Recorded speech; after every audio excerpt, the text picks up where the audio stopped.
မင်္ဂလာပါဗျာဒီနေ့မှာတော့စေးချမ်းစရာတချင်အေးနဲ့ဖျော်ဖြေမှုကိုတင်ဆက်ပေးလိုက်ပါတယ်အဆုံးထိကြည့်ရှုပေးကြပါအောင်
အပြုံးမင်းသားလေးတည်ဆိုလာတဲ့တချင်လေးကို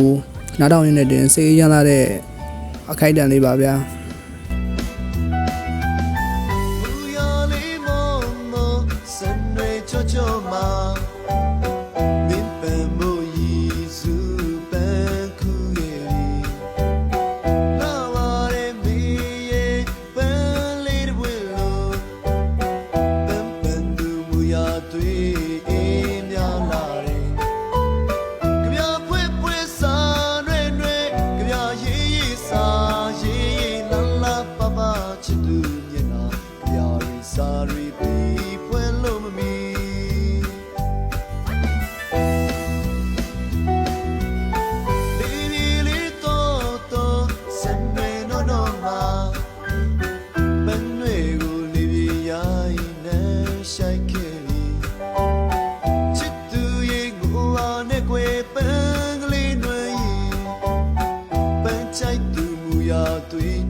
ဒီလိုစေးချမ်းစရာတချင်လေးကိုသဘောကျရင် like နဲ့ subscribe လေး